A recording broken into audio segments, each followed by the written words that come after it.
Victor's hand gripped the phone until his knuckles turned white. Their 19-year-old daughter had been battling a mysterious illness for months. What had started as fatigue and unexplained bruising had progressed into something debilitating, confounding every specialist they consulted. "I'll meet you there," he said coldly, hanging up without waiting for a response. As he drove to Boston Memorial, Victor reflected on the past year. His marriage to Melanie had been disintegrating for some time. They'd met 20 years ago when she was a pharmaceutical researcher and he was building his company. She'd been brilliant, beautiful, and ambitious, qualities that had first attracted him. But lately, something had changed. Strange phone calls, unexplained absences, and a growing emotional distance.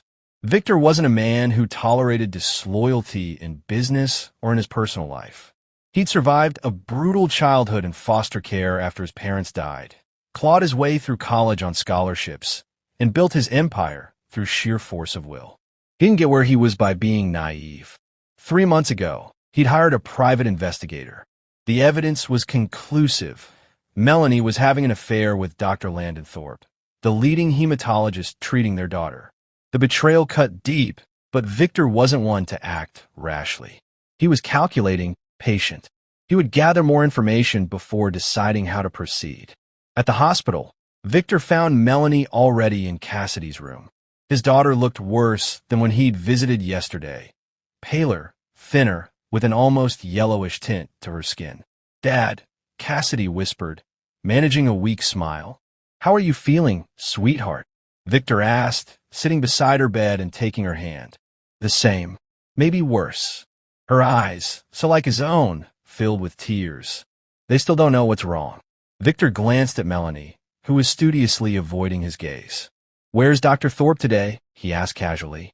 "He's consulting with the toxicology team," Melanie replied, a slight flush creeping up her neck. "He thinks there might be an environmental factor we're missing." Victor nodded slowly. "I'd like to speak with him when he returns." Later that afternoon, Dr. Thorpe entered the room. Tall and distinguished with salt and pepper hair, he exuded confidence and authority, qualities that Victor recognized as both useful and dangerous. "Mr. Reynolds, Mrs. Reynolds," he nodded respectfully.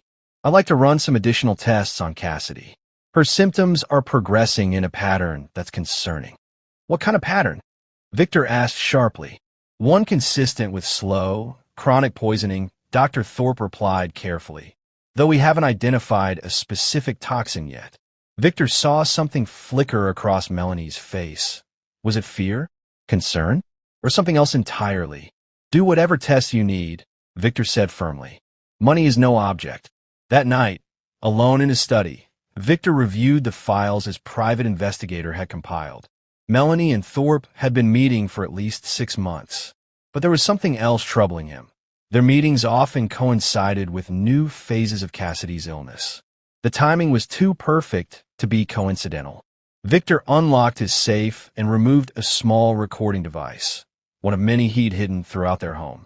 He'd initially placed them to gather evidence of the affair, but now he played back a conversation from 3 days ago that made his blood run cold. "It's taking too long," Melanie's voice said. "Her system is stronger than we anticipated." "We have to be patient," Thorpe replied. "Increase the dose too much, and the toxicology screen will detect it. This has to look natural." "And what about him?" Melanie asked. "Once she's gone, he'll be devastated. Vulnerable. That's when we move forward with the rest of the plan." Victor switched off the recording, his mind racing. They were poisoning Cassidy, his daughter, as part of some larger scheme. His hands trembled, not with fear, but with rage. They would pay. Both of them. But first, he needed to save his daughter. The next morning, Victor arrived at the hospital early, before Melanie. He brought with him Dr. Sofia Rivera, a toxicologist from a competing hospital whom he'd contacted secretly overnight. "I need you to run independent tests," he told her quietly. "And I need absolute discretion." Dr. Rivera nodded. "Based on what you've told me, I'll look for thallium and other heavy metals that can cause these symptoms when administered gradually." Victor stood watch outside Cassidy's room while Dr. Rivera collected samples. When Melanie arrived 30 minutes later, he manufactured a reason for them to go to the cafeteria, giving Dr. Rivera time to finish her work. You seem preoccupied, Melanie commented as they sat with untouched coffee. Our daughter is dying, Victor replied coldly. How should I seem? Melanie reached across the table to touch his hand. Victor fought the urge to recoil. We'll get through this together, she said. Will we? Victor asked, his eyes boring into hers. Before she could respond, his phone buzzed. A text from Dr. Rivera. Samples collected. Preliminary results in 6 hours. Later that afternoon, as Cassidy slept, Dr. Thorpe approached them in the hallway. I'd like to try a new treatment protocol, he said. It's experimental, but given Cassidy's deterioration, I think it's worth the risk. Victor studied the man's face. What would this protocol involve? An intensive course of chelation therapy combined with... No, Victor interrupted firmly. No new treatments until I review all of her current test results and get a second opinion. Dr. Thorpe's expression hardened. Mr. Reynolds, with all due respect, time is critical here. Then we don't have time to waste on treatments that might make things worse, Victor countered. I want copies of all test results and medical records. Today, after a tense standoff, Dr. Thorpe agreed and left to make arrangements. Melanie turned to Victor, her expression a mixture of confusion and alarm. What are you doing? She hissed. Landon is trying to help. Is he? Victor asked quietly. Or is he making her worse? Melanie paled. What are you talking about? I think you know exactly what I'm talking about. The confrontation was interrupted by Dr. Rivera, who texted that she needed to speak with Victor urgently. He excused himself and met her in an empty consultation room. Thallium, she said without preamble. Preliminary tests show elevated levels consistent with chronic exposure over several months. This isn't accidental, Mr. Reynolds. Someone has been deliberately poisoning your daughter. Victor felt sick, even though he'd suspected as much. Can it be treated? Yes, with proper chelation therapy, but not the protocol Dr. Thorpe was proposing. That would have exacerbated the poisoning. Thank you, Victor said, his mind already racing ahead to the next steps. I need you to document everything and contact the police. I'll handle the rest. That evening, Cassidy's condition worsened dramatically. Victor and Melanie were summoned to the hospital urgently. As they approached her bed, the scene that would change everything unfolded. There on Cassidy's back were unmistakable injection marks, dozens of them, methodically placed in areas that would normally be hidden by clothing. The police officer photographed them, while Dr. Rivera explained that the patterns were consistent with repeated thallium injections. How could this happen? Victor demanded, his performance convincing. Who would have access to do this? Detective Brent Morgan, a veteran homicide investigator, studied the room. That's what we're going to find out. This is now a criminal investigation. No one administers any medications to Ms. Reynolds without police supervision. Melanie swayed on her feet. This is insane. Surely you don't think. Mrs. Reynolds, Detective Morgan interrupted. I'll need to interview each of you separately. In a hospital corridor, Victor watched as police officers prevented Dr. Thorpe from entering Cassidy's wing. The doctor's face contorted with rage as he was escorted to a conference room for questioning. While Melanie was being interviewed, Victor slipped away to meet with the hospital's security director. I need access to all surveillance footage showing who entered my daughter's room over the past 3 months, he said, sliding across an envelope containing a sizable donation to the hospital's foundation. That night, after Melanie had gone home under police surveillance, Victor remained at the hospital with 2 private security guards he'd hired to protect Cassidy. Dr. Rivera began proper chelation treatment under police supervision. In a quiet moment, Cassidy weakly grasped her father's hand. Dad, she whispered, I heard them once. Mom and Dr. Thorpe, they thought I was asleep. They were talking about dosages and about you. Victor's heart constricted. You don't need to worry about that now. Just focus on getting better. They wanted your company, Cassidy continued, tears forming. Mom said once I was gone, she'd inherit her share, and with you distraught, they could push you out during the merger. Victor froze. The Reynolds-Bergman merger, a $30 billion deal that would give controlling interest to whoever held the most shares.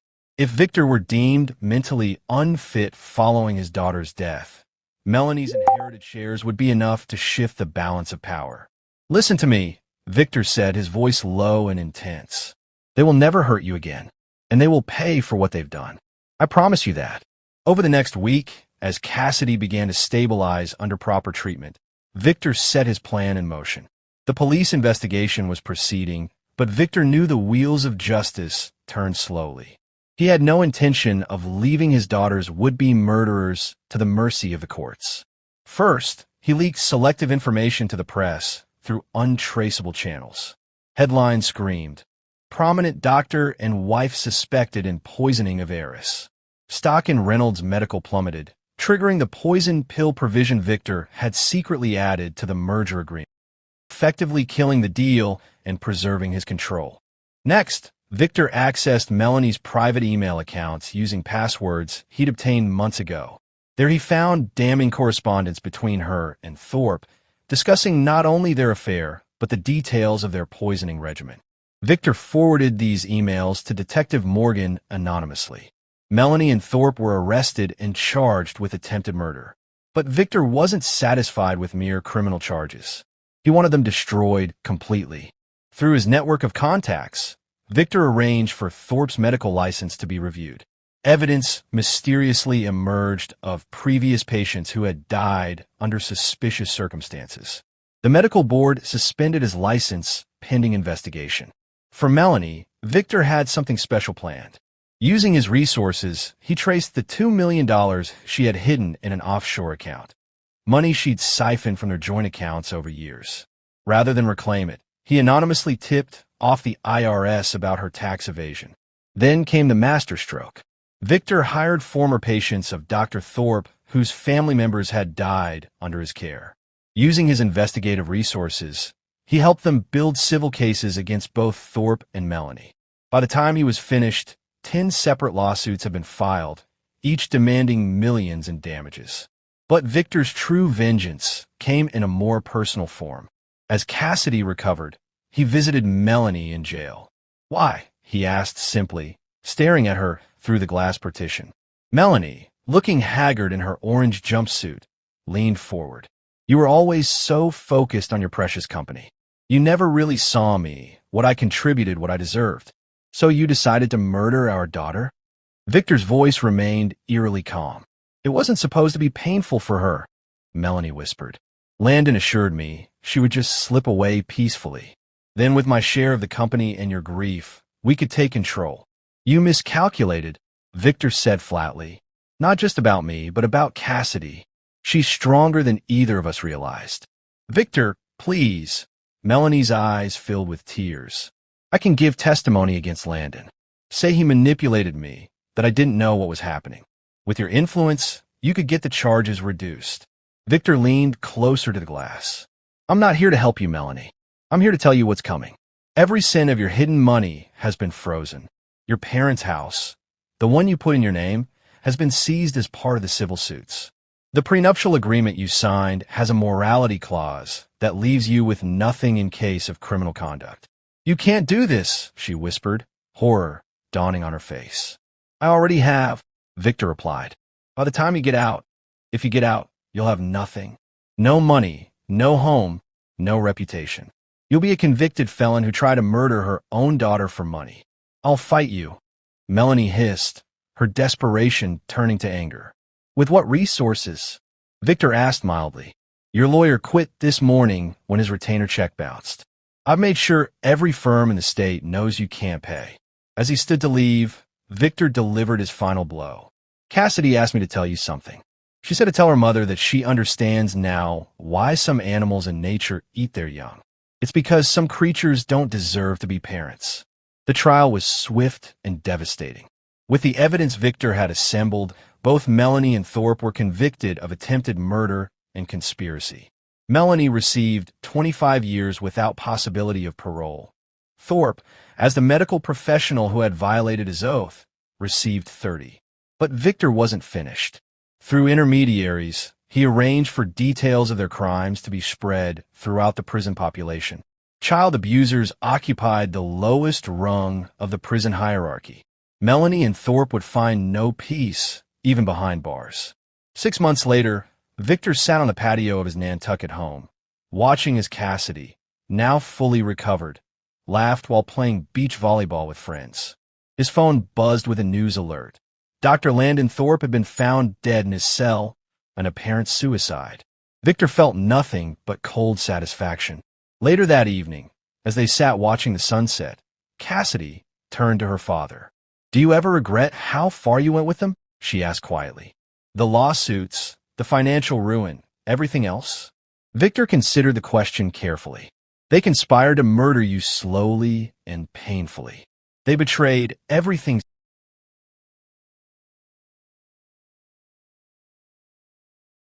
sacred. Marriage vows, a doctor's oath, a parent's love. They did it for money and power." He took his daughter's hand. "I promised myself long ago that anyone who hurt my family would pay the ultimate price. I don't regret a single thing." Cassidy nodded, understanding the ruthlessness that had protected her. "What about forgiveness?" she asked. Victor's eyes hardened as he looked out over the darkening ocean. "Forgiveness is for the weak. Justice, real justice, has to be taken. Some debts can only be paid in full." As if on cue, his phone buzzed again. It was a message from his contact at the women's correctional facility. Melanie had been hospitalized after an incident with other inmates. She would survive, but her suffering was far from over. Victor switched off his phone and smiled at his daughter. "Some people think revenge is about getting even," he said quietly. "But it's not. It's about making sure they understand, in the depths of their soul, exactly what they tried to do to you. Your mother and Thorpe will have decades to contemplate their choices." Cassidy rested her head on her father's shoulder as darkness fell over the water. In the business world, Victor Reynolds was known as a man who crushed his opponents without mercy.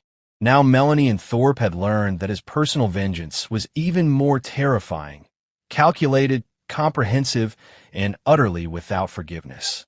Victor had not only saved his daughter and protected his company, he had demonstrated once again the truth that had guided his life from the beginning. Those who betrayed Victor Reynolds did not get second chances. They received exactly what they deserved, with interest compounded daily, for as long as he deemed necessary. And in Victor's ledger, some debts could never be fully repaid. This is where our story comes to an end. Share your thoughts